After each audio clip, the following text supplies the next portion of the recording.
At Phil Long Ford Motor City, we've been around for 80 years. That's like 560 in dog years. Basically, we're the top dogs of Colorado. And thanks to our deals, selection, and service, we've earned some pretty loyal customers. And our GM, Mark, he's the most loyal guy I know. Even after I chewed up his shoe, it was delicious. Great trucks, amazing deals, and belly rubs for dogs. Come see why Colorado drives Phil Long Ford Motor City. Hey guys, where's my shoe?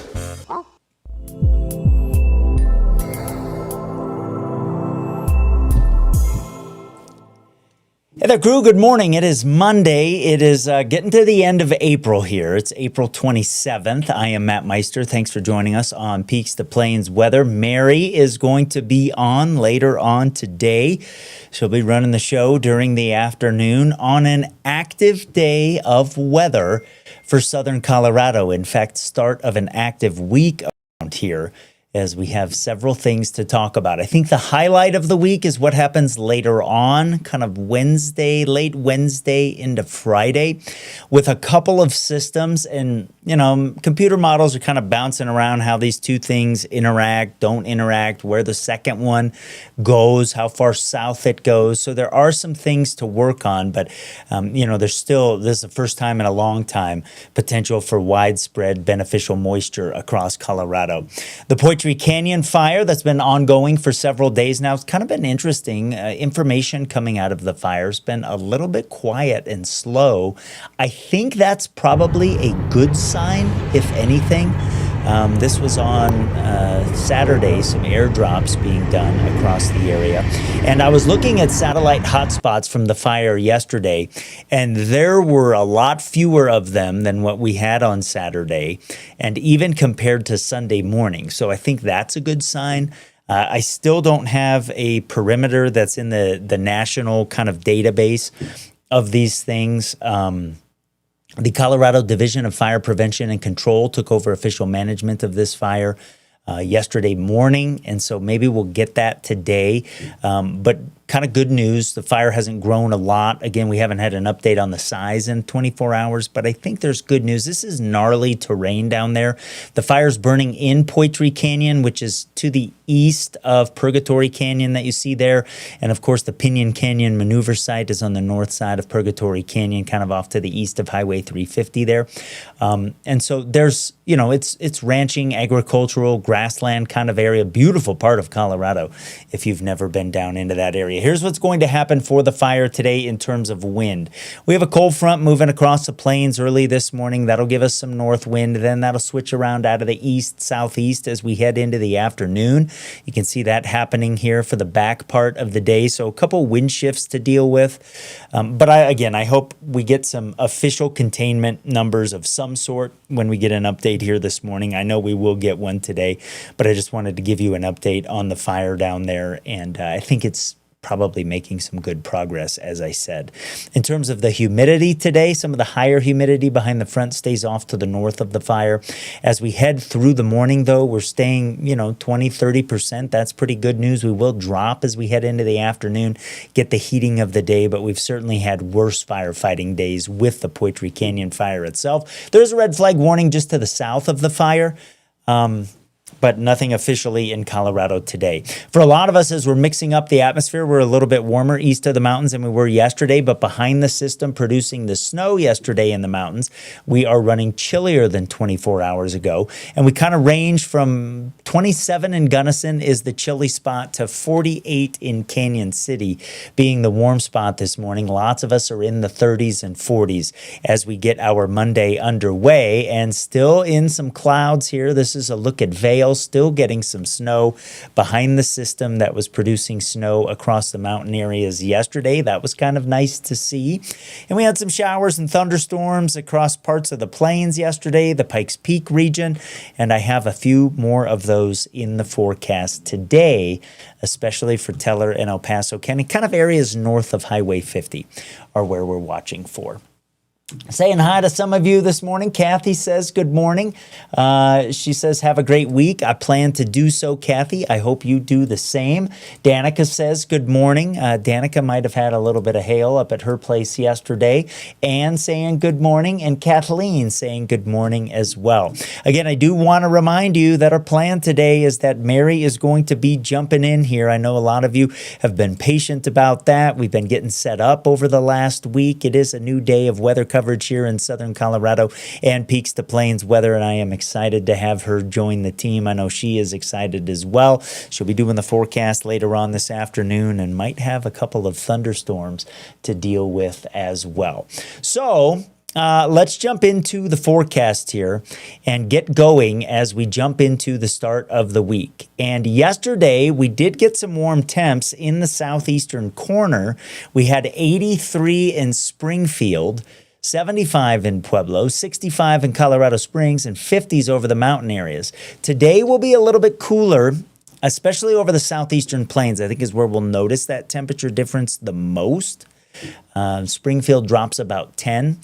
Colorado Springs will drop a little bit. Pueblo will drop a little bit as well. It's because we have a cold front that's moved in behind the system that moved through yesterday.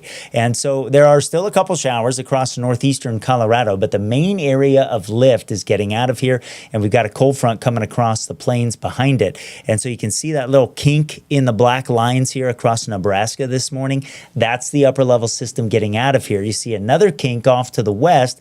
That's a system that'll move in later on today. So some north breezes this morning with the front, then a southwest wind over the mountains as we head into the afternoon. Won't be as strong as it's been as of recent days. Certainly a couple gusts for sure, but not too bad. See that southeast wind, though, that develops, kind of picking up. I don't start colorizing things and showing you the flow till it gets above about 8 miles per hour. See that happening over parts of the plains? That's upslope. And so you get these air currents coming together over the eastern slopes of Pikes Peak and the Palmer Divide.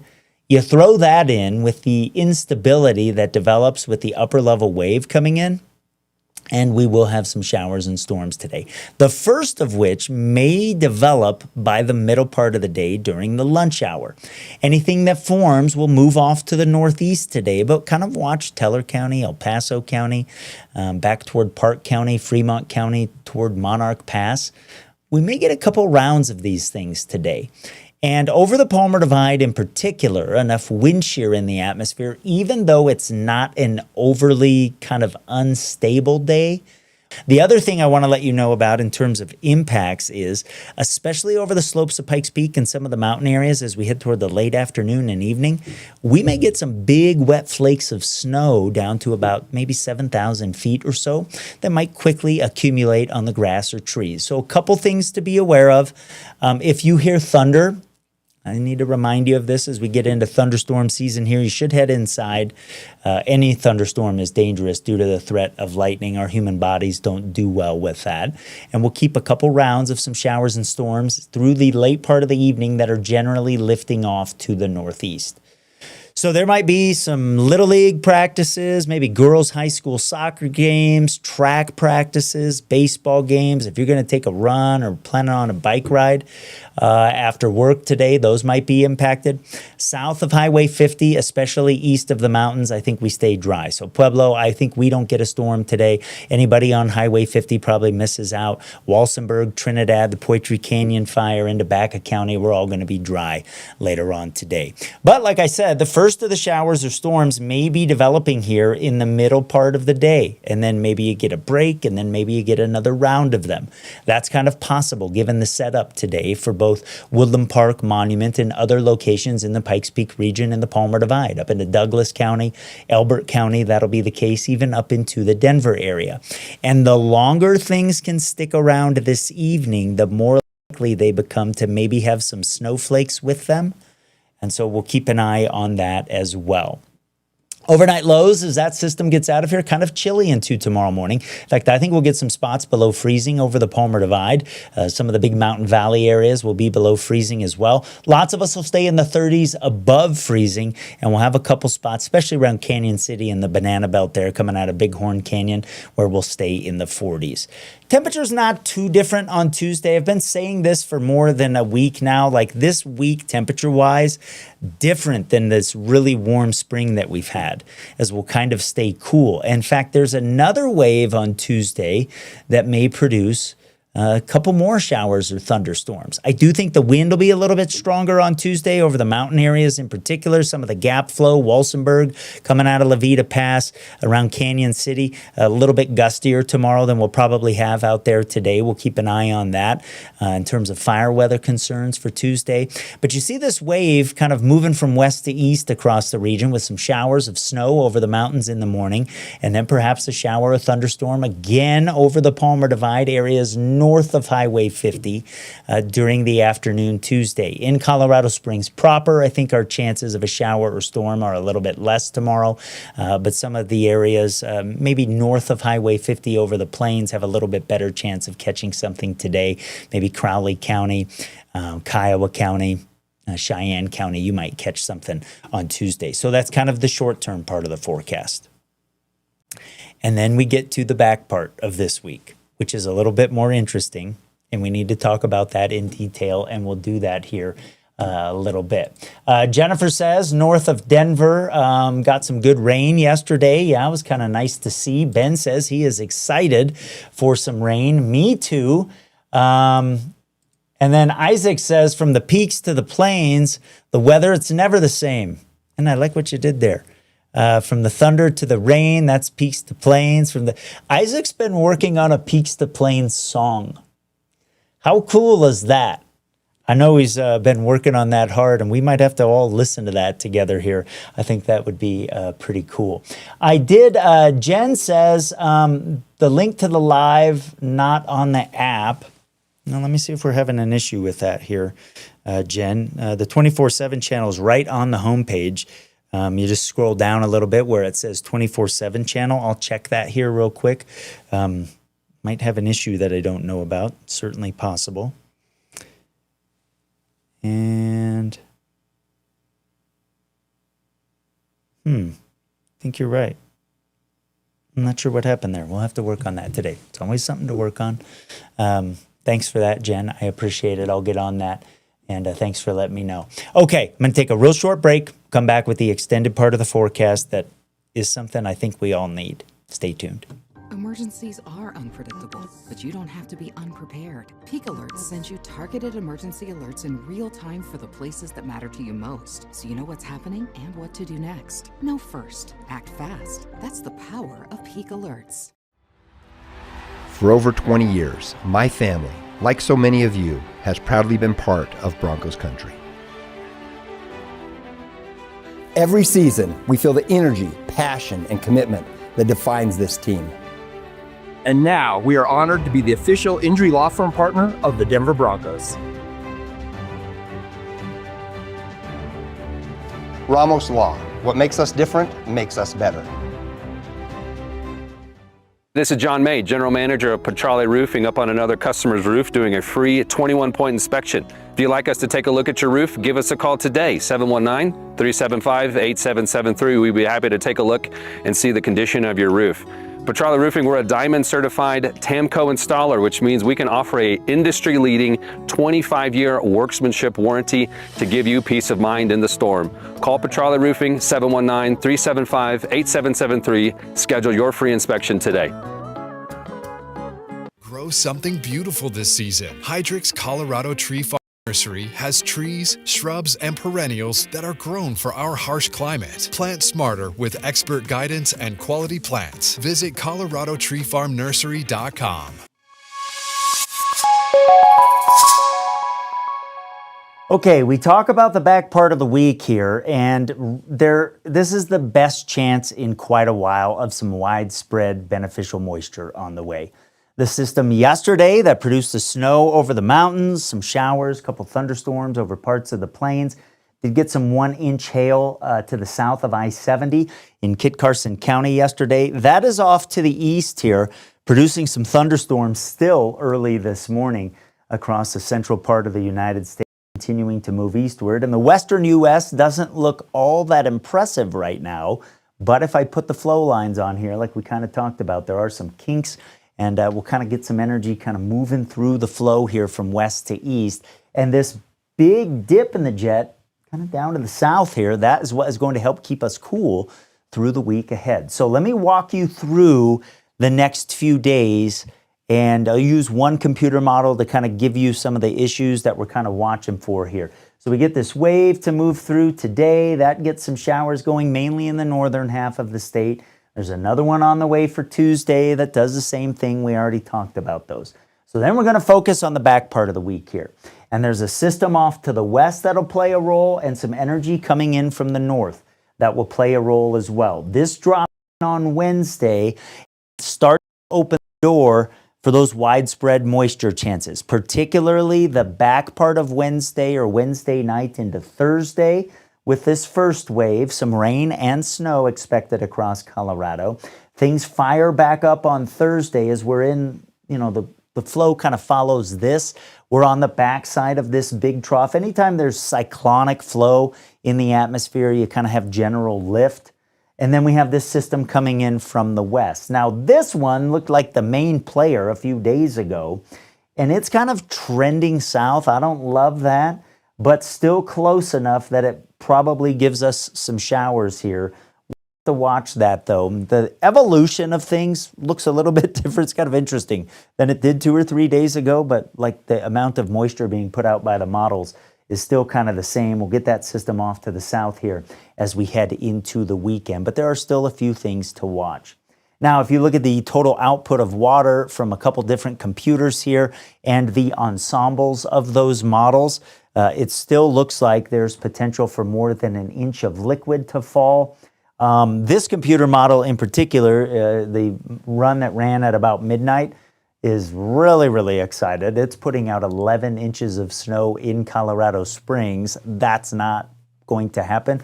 But with this system, especially, in the early morning or overnights of the higher terrain of the Pikes Peak region, we'll probably get that as snow, and some of our mountains are going to get this as snow as well.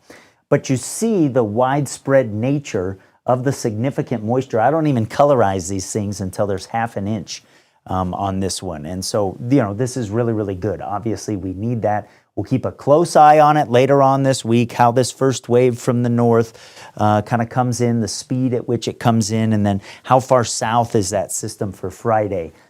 I think we want it a touch farther north than it looks like it's going to be, but there's still work to do in the forecast, and that's no big surprise. Woodland Park, chance of showers the next couple of days, Wednesday night into Thursday, then Thursday into Friday. That's going to be our busiest time frame. That's the widespread stuff. Some wet spring snow certainly likely for Teller County. I think it's quieter over the weekend, but there is another system on the way for next week. And again, it's nice to see an active pattern here. Another system coming in from the west. We're going to have to figure out the timing with that thing. But good news that the weekend looks okay for planning purposes. I do think outdoor things are going to be impacted later on this week just due to the length of time that rain and or snow will be falling. We may catch some snow, at least snowflakes mixing in over parts of Colorado Springs. As we move into early Friday morning, we'll keep an eye on that. Temperatures are going to be much, much cooler, and then a drying trend over the weekend. And then we have to watch a chance of some storms into next week. So this is great news. Now, Pueblo, areas to the south where you are going to miss out the next few days. Now, you're in business here later on this week, Thursday into Friday, with moisture. So that is good news. And again, there's potential for between 1/2 inch and maybe 2 inches of liquid later on this week, warming up over the weekend. Sunday's probably the warmest day of the extended forecast here, where we may get close to 80. But look at Pueblo, staying in the 60s and 70s, a couple days in the 50s. This is a big time difference from what we've had around here as of late, and certainly something that we need. Let me show you this system for early next week. So here we go on Monday. This is a week away from today. May the 4th be with you on that day. A lot of folks like having fun with that. But But we'll have to watch this storm coming in from the west. The timing of it certainly in question here, but we like seeing these things get to the four corners. Those are in good spots this time of year to use Gulf moisture. It'll bring some subtropical moisture with it as well. So, you know, this is really, really good news. I'd rather have this to work on and have to work harder on with the forecast than, you know, figuring things out as we move into, you know, what happens underneath ridges when we're just breaking records and that sort of thing. So that's the extended forecast. So I hope that is helpful for you. Lynn says, this is a good question. Why is there an American and a European model? Well, so the European Center for Weather Prediction, they have a computer model that's kind of tuned to how things work over the European continent and how big areas of low pressure work. And because when systems come over the Rocky Mountains and get into the Central Plains, as that happens, they usually intensify a little bit. That kind of matches what happens with lows approaching the European continent. And so I look at that model for our forecast because there are some similarities in the physics of what happens in the atmosphere that I think is useful around here. And when I say the American model, that's kind of the main American, the NOAA, Department of Commerce model for sort of medium to longer range kind of forecasting. We have a bunch of different models in the United States and across the world. The Canadians produce a model that we use. The Japanese have a model that we use. And I mean, as a scientist, the more information you can look at, the more helpful it is. But very, very good question, Lynn. Thanks for asking that. So that's it for me, my friends, this morning on Peaks to Plains Weather. Thanks for being here with us. Looks like I've got a little bit of work to do on figuring out why the 24-hour channel isn't in the app this morning. But I tell you what, you can get it on YouTube if you want to watch it. It's on the Peaks to Plains website as well, peakstoplainsweather.com. That's what, let's check how that looks this morning. Well, it looks like we got a couple things happening here. Maybe there's an internet outage across the world I need to look at. All right, a couple things to work on. I'll change up my morning plans. Crew, have a good day. Thanks for being here with us on Peaks to Plains Weather. We sure do appreciate it, and we'll be here later on today. We'll get the couple issues that are ongoing this morning figured out before the showers and storms develop. Have a good day.